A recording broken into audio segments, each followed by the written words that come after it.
Bonjour. Je suis quand même assez sidéré qu'à notre époque, heu, des gens puissent croire dans des fables, en oubliant que le rôle des fables, c'est toujours d'illustrer par des images, des allégories en fin de compte, une situation pour forcer la compréhension des peuples. Bien avant l'écriture, c'était avant tout était, je dirais, de tradition orale et ces traditions orales se perpétuent encore aujourd'hui, indéniablement. La force de l'oralité, c'est qu'elle s'adresse à tout le monde. Son inconvénient, c'est que tu peux pas développer une pensée très fine par l'oralité en prétendant vouloir l'exprimer à tout le monde, à moins d'avoir 4 jours devant toi. Donc, ça nécessite souvent par l'oral d'illustrer des propos par des images. Lorsque je regarde l'histoire d'Adam et Ève, par exemple, ça servait à ça. À l'époque, chez les Juifs, hein, les anciens, là, pas si anciens que ça, parce que c'était encore une jeune civilisation, si on peut appeler une civilisation assez rétrograde, on va dire comme ça, et très violente.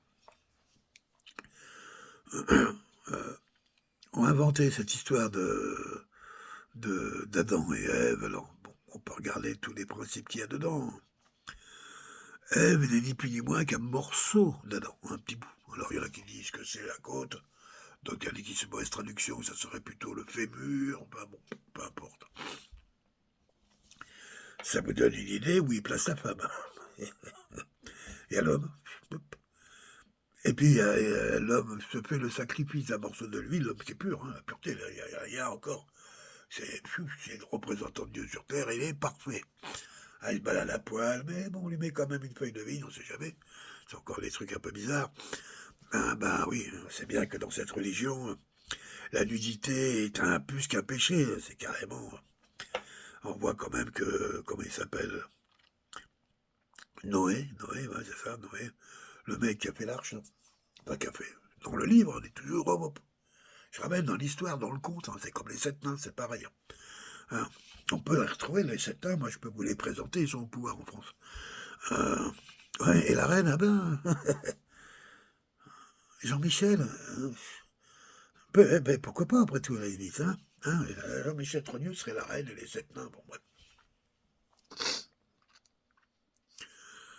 Euh, L'homme parfait, donc, blanc. Pour eux, le début de l'univers démarre avec l'homme blanc. Hein. C'est-à-dire que les pyramides, tous ces trucs qu'on ne sait même pas faire aujourd'hui, ça n'existait pas avant. Il n'y avait pas. Non, il n'y avait pas. Il y avait nous, les hommes blancs, qui ont démarré l'univers et la civilisation. Donc je reviens là-dessus, cet homme parfait, quoi. Hein. Blanc, euh, qui se baladait, on ne sait pas où, là, comme des petits oiseaux. Bonjour, bonjour, tout va bien. Puis tout d'un coup, il se faisait un peu chier. Et Dieu il a dit, oh bah quand même, comment ça se fait que tu t'embêtes, hein, je sais pas. Alors, on voit que déjà Dieu se mêle un peu de n'importe quoi. Hein. Il se mêle de trucs qu'on lui demande pas, mais bon, bref, il y va quand même. Ah, mon petit chou, t'es pas heureux comme ça, là? Ben alors, qu'est-ce qui te manque? Bon, je vais te mettre quelque chose qui va te plaire, tu vas voir. Et il lui met, et il prend un morceau de viande, alors une côte, hein, et il malaxe tout ça, et pouf. Là, tu pas que tout d'un coup arrive une femme, qu'on appelle Ève. La première de toutes les femmes. C'est-à-dire, en fin de compte, celle qui a mis le monde celle qui a mis l'univers au monde. Puisque tout commence là. Hein. Donc avant, il n'y avait personne, il n'y avait rien. Et donc, ben là, Adam et Ève, oh, oui, Adam, il est cool, il est sympa, et, ouais, il est sympa, il est mignon en plus. Ah, peut-être que ça. Mais bon, chez Ève, Adam, non. C'est encore toujours. On se balade, voilà. Alors Dieu a dit quand même à un moment, hein, parce que ben, Dieu est farceur. Hein. Et vous voyez, là, vous pouvez faire tout ce que vous voulez ici, consommer tout ce que vous voulez, mais par contre, sur la petite colline qui est là-haut, il y a un arbre. Il y a un pommier, un pommier. Hein. Ben, faut pas manger les fruits de ce pommier, d'accord? Je vous interdis de le faire. Ah ben, Dieu, puis en plus, cette notion d'interdit qu'on ne comprenait même pas, c'est parce que tout était parfait, quoi. Donc, sur ces entrefaites, oui, Seigneur, oui, bon, bah oui, bien sûr, on va pas y toucher.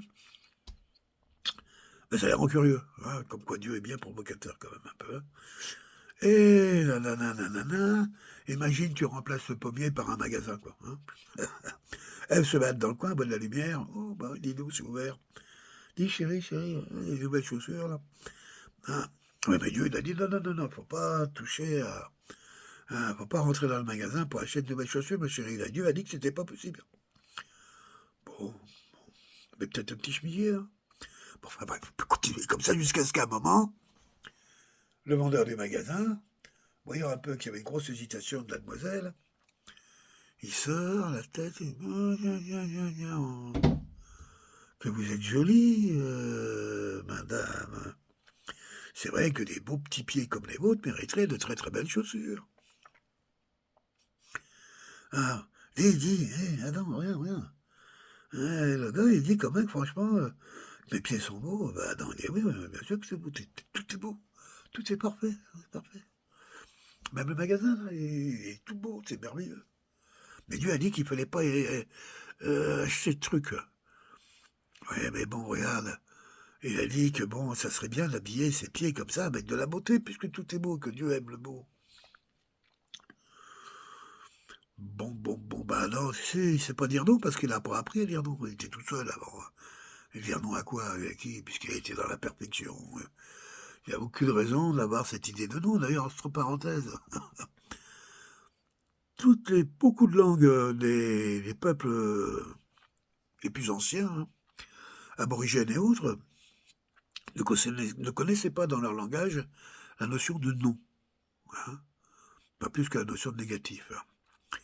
Pour eux, non, ça veut rien dire. C'est nier quelque chose, pour eux, ça n'a pas de sens. Et d'où la force de la parole et la puissance de la parole, n'est-ce pas? Bref, donc Adam, oui, pourquoi pas, faut voir un peu. Une belle paire de chaussures, un pauvre flambant neuve. Bon, bah, ramener ça au niveau de la pomme, hein. Et ben, dis pas que tout d'un coup, elle va se rappe la pomme et puis il dit à Adam, vas-y, goûte, tu vas voir. Ah, c'est super bon. Ah bon, mais Dieu, il a dit, oh, puis il verra pas. Ouais, puis bon, c'est une pomme, c'est rien, quoi. Et me dis pas que le Dadan, il croque dedans. Waouh, bon, génial. Et elle aussi. Et le vendeur aussi, enfin le serpent, parce que dans l'arbre, c'est un serpent, hein, qui génère le péché.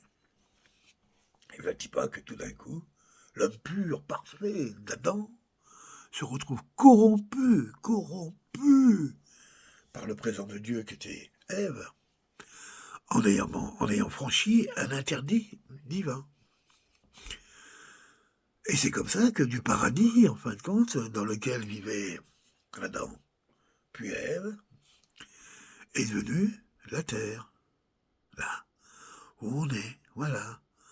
Avec des règles, avec des lois, avec des punitions, hein. Oula, le dieu de l'époque, là, celui-là, là, oui, il était méchant.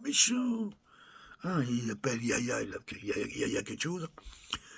Un type affreux, quoi, hein. Franchement, un dieu comme ça, du mal à parler d'amour avec lui, il parle que de vengeance, ni pardon, ni oubli, t'imagines, un peu de bonhomme, doit être. C'est-à-dire que moi, tu pardonnes, tu sers ton chemin, quoi, c'est évident. Peut-être pour ça qu'à la fin, tu te retrouves la tête dans un mur, c'est bien probable, hein. Tout ça, ça a du sens, hein. Ce que je trouve le plus extraordinaire, quand même, bon, moi, j'ai fait ma femme à ma façon, bon. Je pourrais raconter ça de 50 manières différentes, hein. L'arrivée du péché dans le cœur de l'homme. Comme si il y avait une règle, comment je dirais, universelle, qui fasse que dès que tu l'as vu à la pote, tu es tout de suite dans l'erreur. Ah, comme si que le naturel faisait des erreurs. Il y a des déséquilibres, et on le voit bien, on peut employer les mots harmonie, équilibre, déséquilibre, disharmonie, mais erreur, péché, véniel, mortel.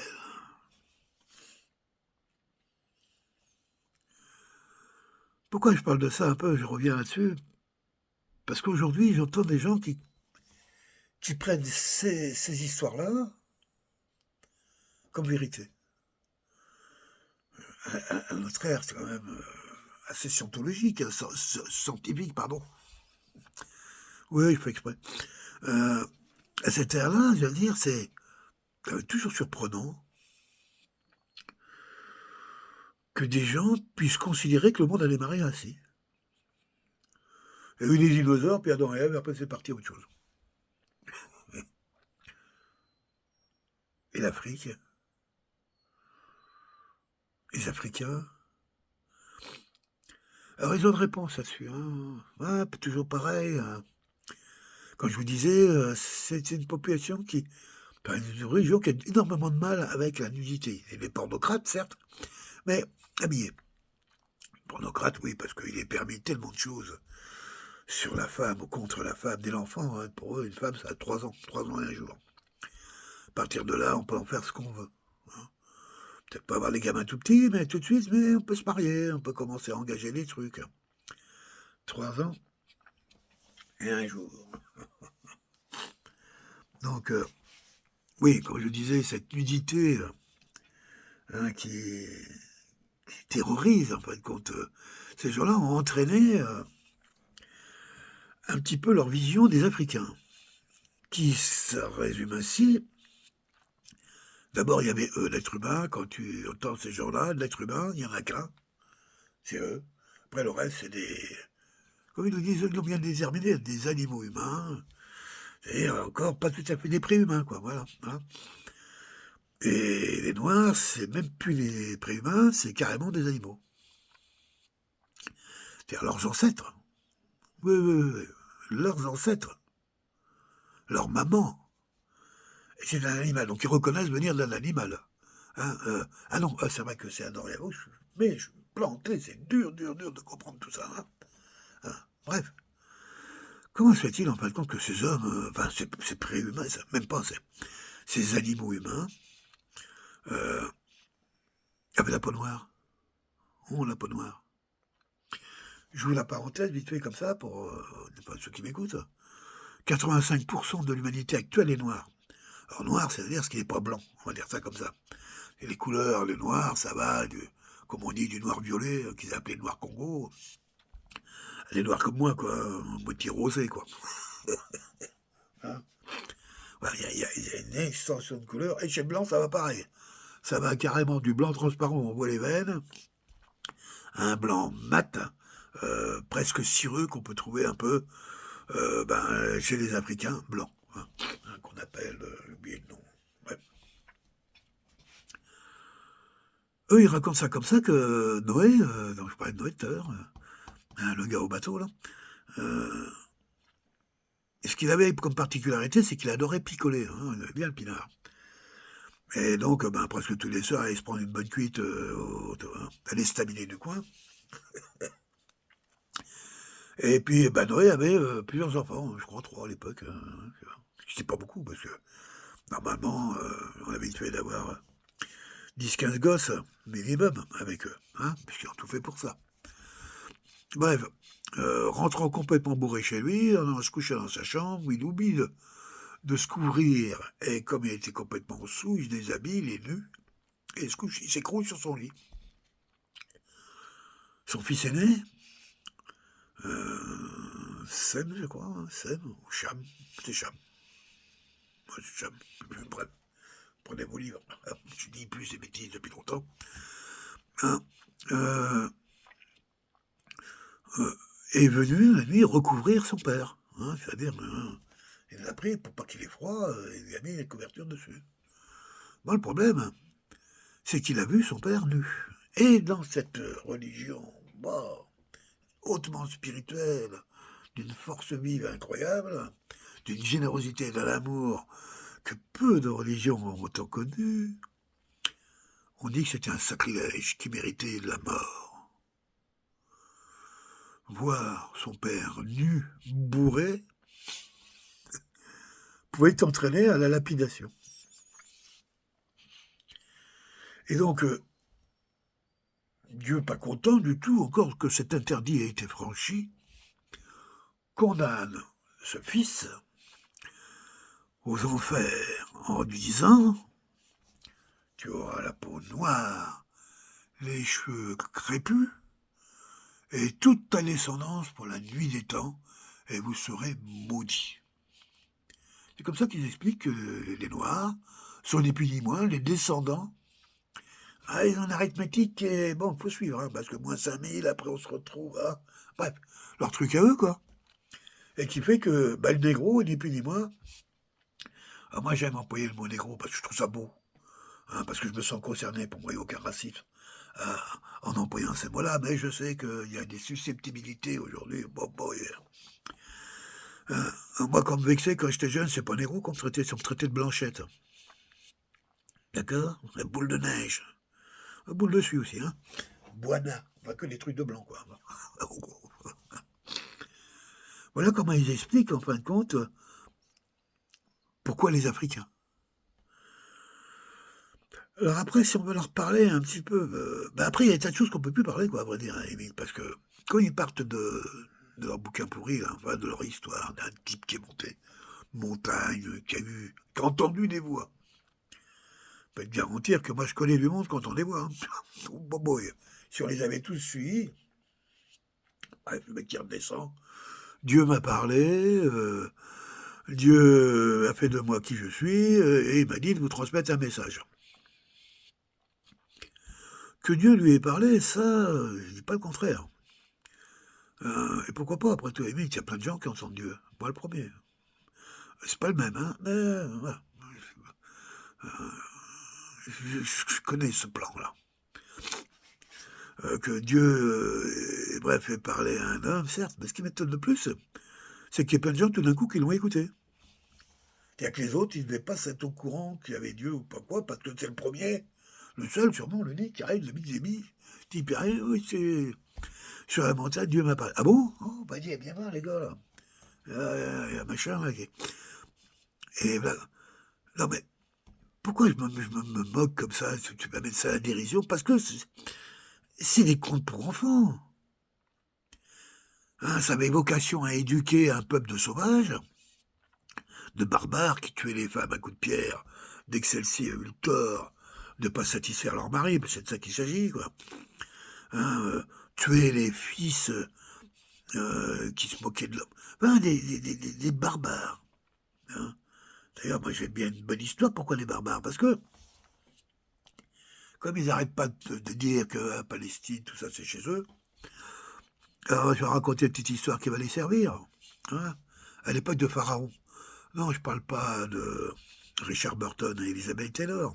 Je parle des vrais pharaons, qui étaient noirs. Ouais, donc des descendants de l'autre, c'est ça. Qui avaient un pouvoir extraordinaire, faisaient beaucoup de commerce à l'époque avec ce qu'on appelle l'Irak aujourd'hui. À l'époque, c'était une grande nation, grand pays qu'on appelait la Lémurie. Je parle de ça il y a 15-20 000 ans, donc ce petit peuple n'existait pas encore. Et toute cette région de grand Moyen-Orient, qu'on appelle le Moyen-Orient aujourd'hui, c'est une région de production céréalière importante. À l'époque, c'était de l'épeautre, c'était, je sais pas trop, parce que les graines qu'ils faisaient, bon bref, mais ça produisait beaucoup.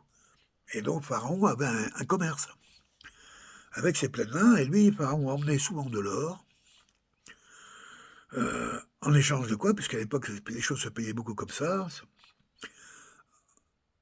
pour pouvoir accéder à y acheter aux différents rois qu'il y avait là-bas, leurs excédents de céréales, que Pharaon ramenait en son Égypte pour maintenir ses greniers à flot, afin de pouvoir permettre à son peuple de continuer à, à prospérer intellectuellement, spirituellement et économiquement, comme l'Égypte a su le faire pendant 200 000 ans. Alors, on appelle ça l'Égypte aujourd'hui. Il ne faut pas oublier quand même que les noms des pays, tout ça, c'est bidon. Hein, ça a été créé en 1885, où tous les Européens sont réunis entre eux, ont découpé l'Afrique, on est en plein esclavage, hein, en plein massacre des Noirs, et ils ont filé les noms aux pays. Alors, ils ont coupé les grands empires qu'il y avait, les empires immenses, hein. Mandin, Bantou, Zoulou, Wallop, enfin bref, tous ces grands empires.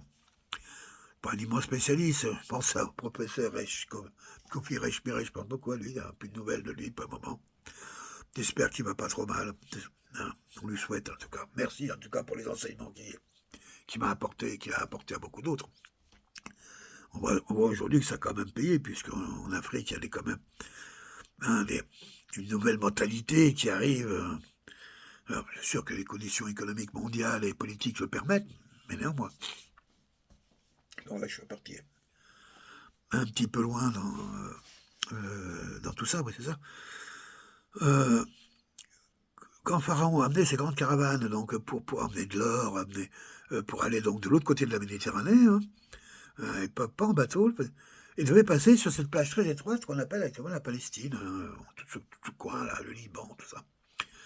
Et il y a le côté, on va dire, ouest de cette partie-là, cette bande très, très peu large, qui peut être peut-être 50 km, 40 km, 50 km, comme une sorte de goulot, quoi, dans lequel Pharaon devait emmener ses armées, enfin bref, ses caravanes, pour aller commercer de l'autre côté. Et ben, il y avait de l'autre côté, au-dessus, donc sur l'est, c'est que des petites collines, hein, où comment dirais, une armée en marche ne peut pas marcher.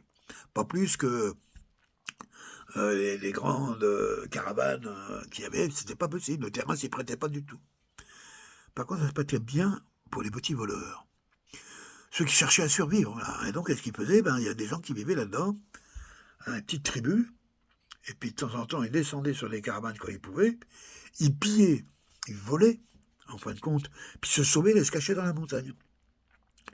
Ce qui fait que Pharaon avait énormément de mal à attraper ces gens-là, parce qu'il ne pouvait pas y envoyer son armée, parce que l'armée ne pouvait pas fonctionner sur un tel territoire. D'ailleurs, c'est marrant quand on regarde l'histoire à l'heure actuelle.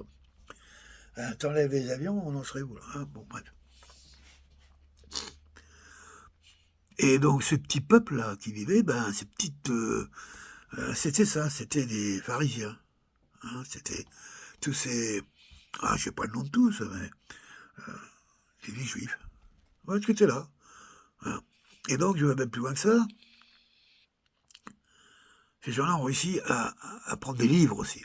La lecture, des livres.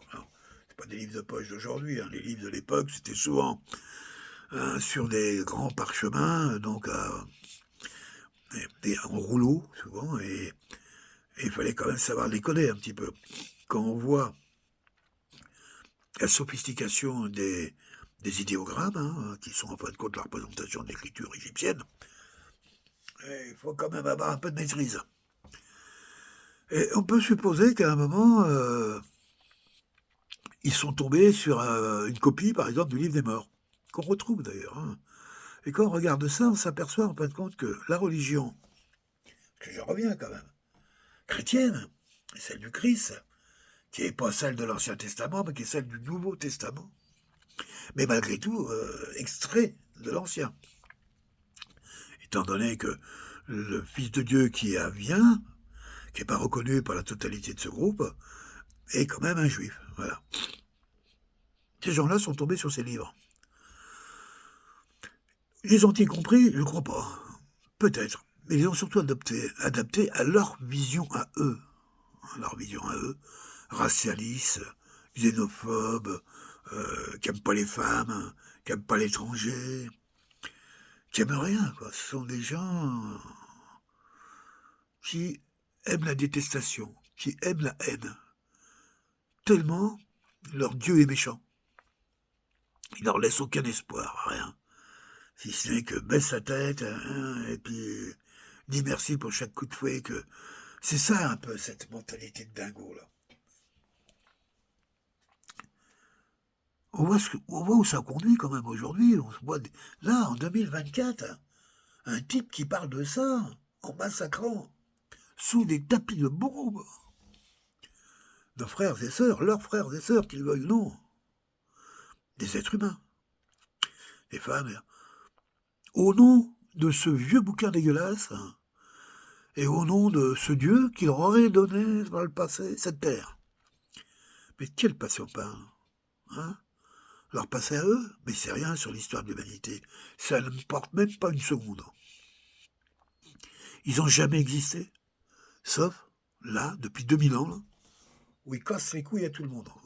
Depuis que l'Empire romain a eu le tort d'aller déloger d'où ils étaient, parce que l'Empire avait besoin à tout prix de trouver une solution pour essayer de survivre, et a été s'appuyer, en fin de compte, sur, comment je dirais, sur une partie de la spiritualité éveillée de l'époque, qui était celle du Christ. C'est tout. Et eux, ils disent, Dieu m'a donné la terre. Donc, c'est que c'est marqué, ça. Dans leur bouquin. Mais qu'on s'en fout de leur livre. Va dire à un Chinois qui n'a jamais entendu parler d'Yaya, et Africains, il y en a beaucoup qui disent, nous, Jésus, on l'a connu, quoi. Il y a des mecs qui sont avec des fusils, quoi. Il y a 300 ans, 400 ans. T'aimes Jésus, t'aimes pas Jésus, boum, t'es mort. Ben oui, je sais pas qui c'est. C'est comme ça que c'est arrivé. Et à l'époque, ceux qui amenaient la bonne parole, c'était pas des gentils, hein. Non, c'était des tarés complètement dingos, comme celui-là qui est au pouvoir actuel, eux-mêmes, avec autant de haine et de méchanceté, et qui avaient à leur service des soudards enivrés, violents, tordus de chez tordus. Et c'est comme ça qu'ils ont amené l'amour du Christ envers les populations noires. Regardez comment Dieu vous aime, hein? Il vous adore. Comment ça? T'es pas d'accord? Cassez-lui la gueule. Et par contre, il faut obéir, hein? Attention, hein? C'est nous les maîtres. Ce qui me paraît le plus désolant dans tout ça, c'est de voir l'élite financière, dont le premier d'entre eux est un juif, bien sûr, qui utilise cette histoire pour maintenir exclusivement leur pouvoir. En sachant que dans l'histoire, ce qui maintient leur pouvoir, c'est pas Jésus. Non, pour lui, ils n'en ont pas besoin. D'ailleurs, la preuve, ils ne le reconnaissent pas. C'est le Chatham. Le Satan. C'est ça qui fait leur force. C'est-à-dire, en gros, tout ce qu'on vous interdit à toutes et tous, et de vivre, et de penser, et de faire, moi, je l'exploiterai à fond. Et c'est ce qui fait la différence. Et qu'on pourrait dire que le fait d'avoir suivi le chemin sans moment des interdits, et en fin de compte d'avoir dit à Dieu, va te faire foutre, puisque Dieu avait interdit, pas sortant comment je dirais, à se plonger dans cet interdit dont il trouve, évidemment, en conséquence, les avantages aujourd'hui, par certaines périodes de la vie. Voilà. Et c'est le satanisme. Alors c'est sûr que moi je vois par exemple le Micron, là, ce sort de gnome, méchant, haineux, qui en veut quasiment à la terre entière, et puis particulièrement à la France, dont on ne connaît pas les origines, on peut soupçonner, puis ça, à vrai dire, je m'en fous. Ce type-là, qui s'est marié avec un homme, un transgenre, on donne encore une idée du franchis des interdits, lorsqu'on voit son mariage, vidéo que lui-même a offert à FR3, je sais plus quoi, du pays là, du Touquet, là, pour montrer que elle a eu tort. Par contre, c'est que la caméra elle traîne un petit peu, puis à un moment on voit sur la table un gâteau, et on voit un baphomet avec deux grandes cordes immenses qui sont enflammées avec du feu, bref. Et t'as Micron et Jean-Michel qui sont là. T'as vu un peu. Eux, ils peuvent dire que oui, en ayant fait allégeance à ça, à ceux qui représentent ça, ils peuvent croire aujourd'hui qu'effectivement, de leur temps terrestre, ils ont été récompensés puisque on leur a offert, je dirais, le sucre de la terre. Eux, c'est pas la pomme qu'ils ont mangée, c'est carrément le verger. Et ils s'en délectent. Et on leur ramène une spiritualité qui complète ça. Pourquoi les Juifs, ils n'ont pas de vie après la mort? Tu m'étonnes. Comment tu peux envisager une vie après la mort lorsque tu passes dans ta vie à haïr, à punir, à torturer le vivant. Eh bien, il vaut mieux pas quand même que tu te dises, mais si la mort, hein, comme on le montre aux pouilleux, hein, aux gens ordinaires comme moi, comme vous, hein, qu'on leur explique qu'après la mort, il y a une autre vie. Là, c'est encore des trucs à eux, ça. Hein, et qu'en fonction de ton comportement dans cette vie-ci, tu seras plus ou moins récompensé dans cette vie de l'au-delà, mauvaise traduction des textes égyptiens, sans parler qu'en plus, la spiritualité des pharaons est parfaitement à remettre en cause sur beaucoup d'aspects. Mais bon, peu importe, eux, c'est la spiritualité des étoiles, mais pour les élites, peu importe, c'est sûr qu'ils n'ont pas envie d'aller se retrouver en enfer, puisqu'ils savent que, de leur propre vivant, ils ont fait subir autour d'eux l'enfer. S'ils l'ont pas fait directement, ils ont fait allégeance à ceux qui l'ont fait pour eux, ou en leur nom. Mais évidemment, tu n'as pas du tout envie d'avoir une vie après la mort. Donc, le truc, c'est restons vivants, jouissons à fond de tout ce qu'on peut, parce qu'après, il n'y a plus rien. Avec une mentalité comme celle-ci, qui est parfaitement fabriquée, justement, aux haineux, hein, et à l'élite, qui ont besoin, effectivement, il y a le Rothschild qui est mort, là, baron, je sais plus quoi, là, qui est mort il n'y a pas longtemps, là, à 94 ans. Moi, je vais lui dire un truc. La grand-mère Mandé que j'ai connue, hein, elle est morte à 103 ans, sans jamais avoir vu un médecin, sans jamais avoir vu un dentiste, ni un oculiste, et elle est morte en parfaite santé. Ah, t'es pas satanique, hein. Non, non, non. Non, non. De là à dire qu'elle a fait le bien autour d'elle, peut-être pas.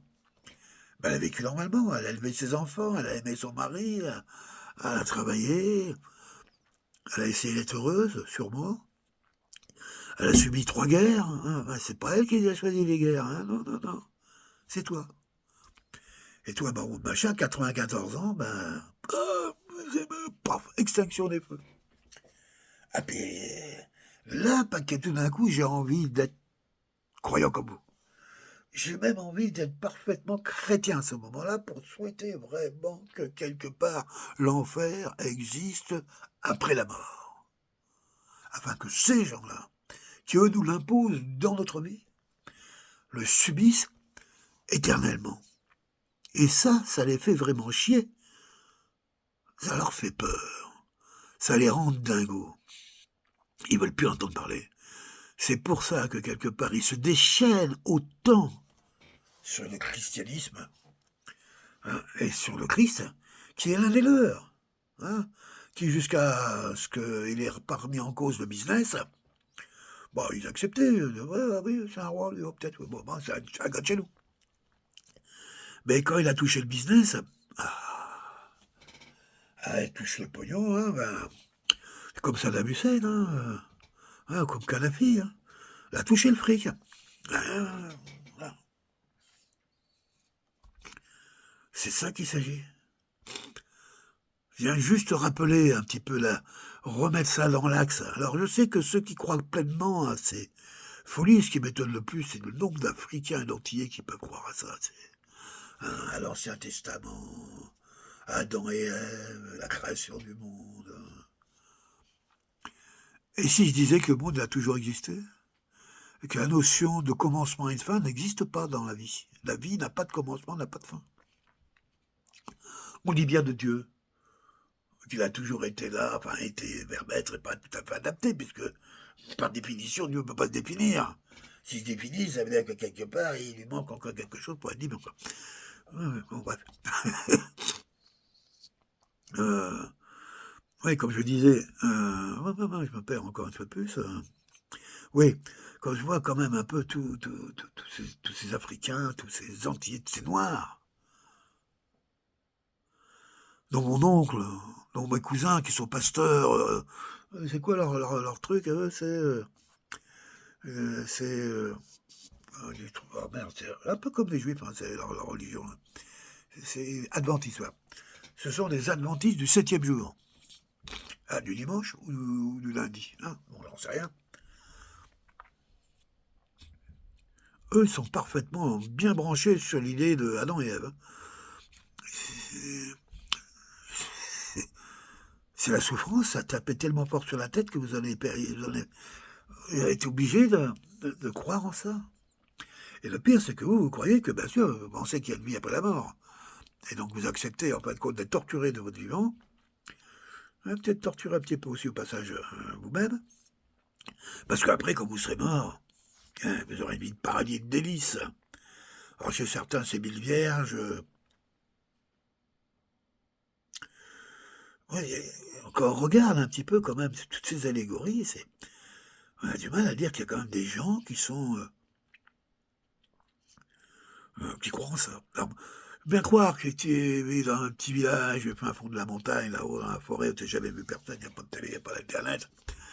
Et bien quand tu as bourré le mot avec ça, il est bien possible que tu y crois, je veux bien croire. Peut-être que même moi, j'aurais fait la même chose. Hein. Mais dès que tu t'es un peu élevé, tu t'es redressé, on commence à regarder un peu devant, écouter ton cœur, ta présence.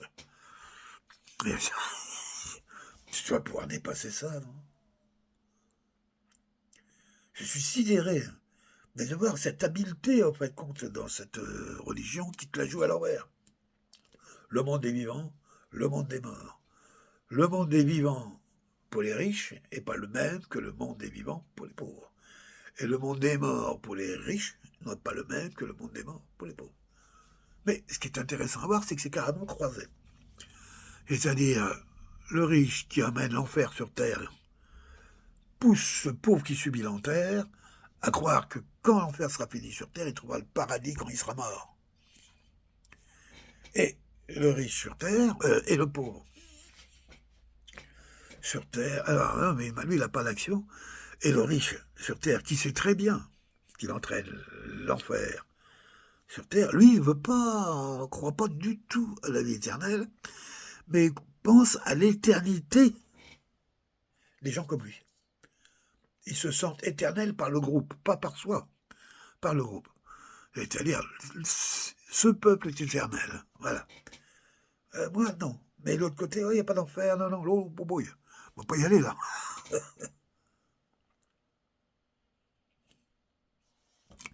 2024. Aujourd'hui, où on fait des trucs à base d'ARN, d'ADN. Bon, je ne parle pas de fusée dans l'espace parce que tout le monde a bien compris que c'était une arnaque. Mais quand même, on voit Musk, on voit des tas de satellites et de machins, des trucs incroyables. Hein. D'ailleurs, il est de cette communion, lui aussi. Hein. Je ne suis pas sûr qu'il croit vraiment à Adam et Ève. S'il y croit, parce qu'effectivement, pourquoi lui hein. Moi, je remarque quand même que la grande partie de ceux qui réussissent, ils ont du talent, certes. Mais les gens qui ont du talent, j'en connais plein. Même moi, j'en avais du talent. Ouais. J'en ai eu. Pourquoi ceux-là et pas les autres hein souvent, quand je regarde, ils font partie de ces communautés. Voilà. Que c'est apparemment presque obligatoire, quoi. Alors, ils en ont inventé une nouvelle communauté, là, qui est tout aussi puissante, mais qui est quelque part imbriquée de la première, hein, qui est cette communauté de déviants sexuels, mais sous toute forme. Hein. Moi, j'en connaissais 2-3 trucs comme tout le monde, et d'ailleurs, l'homosexualité, j'ai jamais considéré que c'était une déviance. Je considérais que c'était une fantaisie de la nature, parce qu'on le trouve effectivement dans la nature. Hein, mais la nature ne s'appuie pas sur ce phénomène-là pour prospérer. Hein, voilà, c'est tout. Mais nous, tout d'un coup, on nous amène ça comme étant nos règles communes, et puis après, on a été plus loin. Tellement loin, à un moment, qu'on a vraiment sorti des dingos, que n'a plus rien à voir avec le fait que des mecs qui baisent entre eux, ou des femmes qui... Non, on a arrêté de chercher des dingos, des plus ou moins dangereux. J'ai l'impression qu'ils sont de plus en plus dangereux, d'ailleurs. Et en nous disant que c'est un modèle à suivre. Ça, c'est du satanisme. Ceux qui l'exploitent, ça. Hein, c'est une vocation à pouvoir faire ça, de détruire le peu de colonne vertébrale qui reste, comment je dirais, dans le cœur de l'espoir des peuples de la planète. Alors, bon, vous avez compris, moi, Adam et Ève, je suis complètement sidéré à notre époque que des gens puissent croire à ces folies comme des bouquins comme la Bible. C'est moyennement intéressant, c'est pas trop mal écrit, on peut pas dire. C'est très récent d'ailleurs, mais ça n'a aucun intérêt. À notre époque, ça n'a aucun intérêt. Sauf si on s'aperçoit que nos élites utilisent ça pour prospérer. Hein. Ils ont besoin qu'on ait une religion. Ah bah ça c'est clair. Hein. Parce que si l'homme tout d'un coup n'a pas de religion comme moi, mais le besoin spirituel est là pour autant. Donc on va aller le quêter, et puis on va le trouver. On va trouver les réponses. Et j'ai mes réponses, moi bien sûr, j'appelle ça la vivante vie, vous le savez. Hein, la vivante vie, pour moi, c'est le chemin divin. C'est l'éternel. C'est la présence. C'est la reliance. C'est ça. Et quand je me mets dans cette voie-là, je m'accomplis. Je m'éveille. Je m'élargis. J'accueille et je sors de mon jeu pour être dans le nous.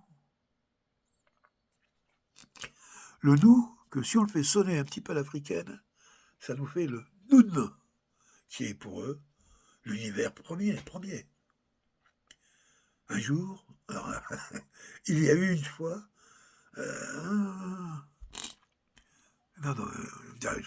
et Big Bang, hein, ça a toujours été, voilà. Nous, on est dans un monde, on dit il y avait un commencement, le Big Bang. Il y a n'importe quel gamin qui dit oui, mais avant. Qu'est-ce qu'il y avait avant? Puisque on voit bien que c'est une théorie qui est parfaitement, comment je dirais, adaptative aux besoins scientologiques de notre société. Hein, sans Big Bang, il y a pas de choses auxquelles on ne pourrait pas donner autant de validité, et surtout le sens de la marche des choses, en faisant croire que tout va de gauche à droite, en fin de compte. Hein. Et le cycle. Parce que si tu mets le Big Bang dans le cycle, pourquoi pas? On arrive au multivers. Un univers d'univers. Hein? Et quand on voit que la notion d'infini, la notion de chiffre infini, s'active dans ces univers, alors des univers infinis d'univers, bon bref, vous avez bien compris que ça mène nulle part. Il n'y a pas plus de Big Bang qu'il y a eu de commencement. Tout est là, a toujours été là. Tout n'est que présence. Formés, formatés comme nous avons été par ces religions qui ont tout intérêt à donner un sens de la marche pour justifier leur prédation, c'est difficile de concevoir tout ça. Mais pour qui sait s'en libérer pour avoir trouvé cette voie-là, en lui, souvent par l'expérience, ce qui nous est interdit, hein. Dans les autres religions, il est interdit d'apprendre par toi-même. Oh là là, hein, c'est bon, t'apprendre dans le sens de ce qu'on veut que t'apprennes. Et j'ai appris. J'ai travaillé comme tout le monde. Au début, un peu le truc obligatoire, c'est-à-dire les textes auxquels on ne veut pas croire. Hein, quand t'as gamin, t'as 8 ans, te parle de la vie éternelle après la mort. Ça porte pas loin, quoi, hein, tu vois. La virginité de la mère de Jésus, quand t'es ado, tu te dis, c'est quoi ça? Et puis, etc., etc. Puis à un moment, j'ai rien appris quand j'étais enfant. J'ai appris plus tard, je me suis intéressé au texte. À tous ceux qui se sont plongés dans le texte, dans ces allégories, pour essayer de trouver la voie. Parfaitement juif, ça, hein, essayer de trouver Dieu dans les mots, dans les écritures, dans les lettres. C'est absurde. Mais quand tu passes ton temps à lire, ou à pérorer, tout le temps,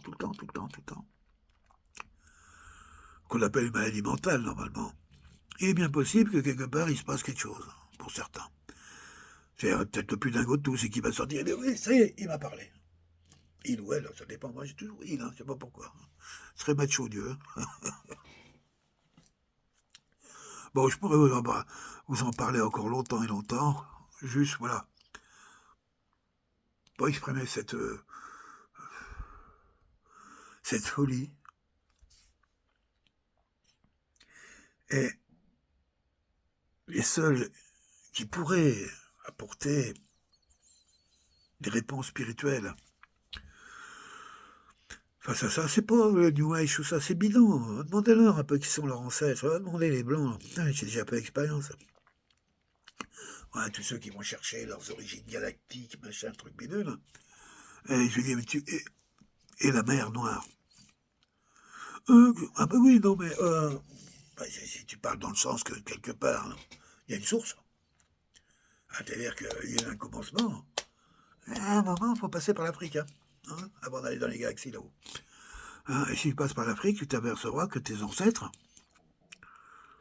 bien avant Cro-Magnon et Néandertal, ils s'appelaient Grimaldi.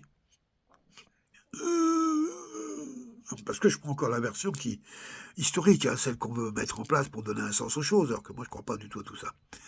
Et Grimaldi, c'était un petit homme noir. D'ailleurs, il y a un film de Jean-Jacques Hano, je crois, qui s'appelle La guerre du feu, qui exprime très bien ça. On a des sortes de néandertaliens qui ont une force physique incroyable, mais qui sont en survie permanente, parce que, bon, d'abord, ils sont quasiment inféconds. Ils vivent aux limites des glaces, c'est-à-dire avec un territoire très hostile, et avec des bêtes féroces qui se jettent sur tout ce qu'elles trouvent. Donc, entre autres, le tigre à dents de sabre, bon bref.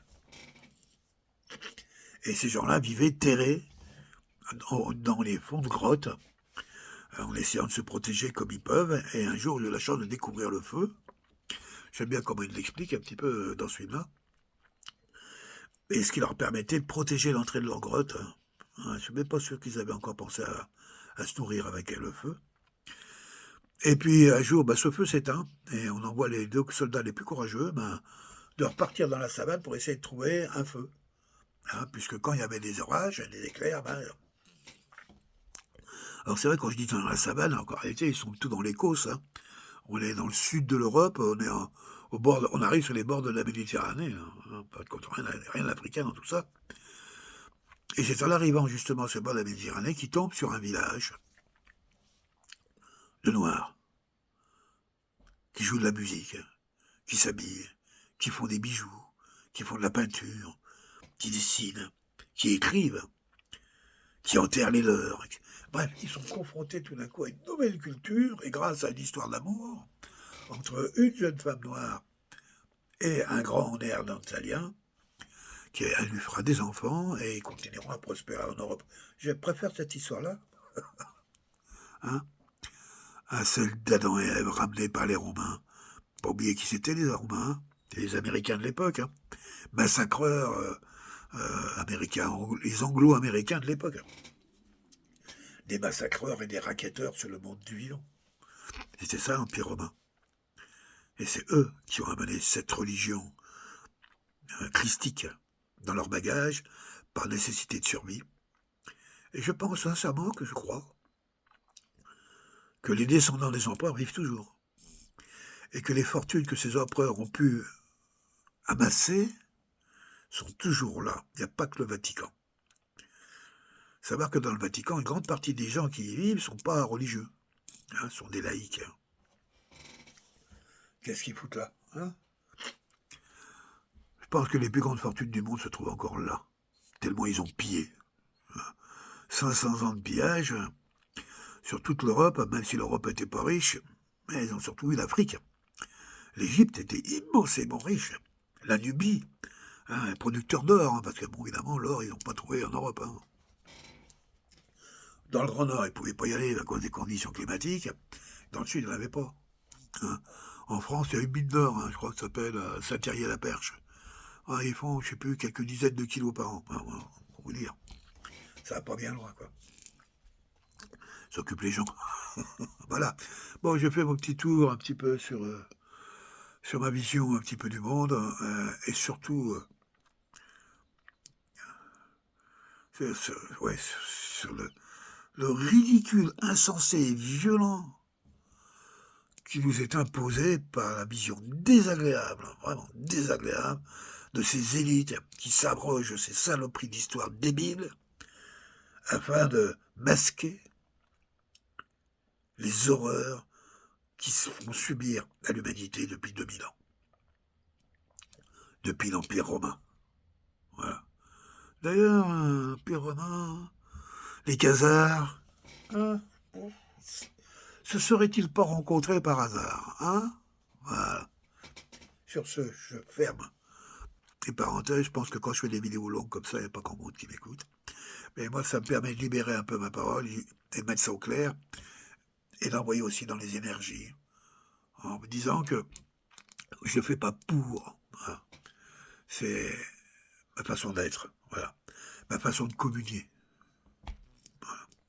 À toutes et tous, je vous souhaite une bonne semaine. Merci de m'avoir écouté jusque-là. Bye bye.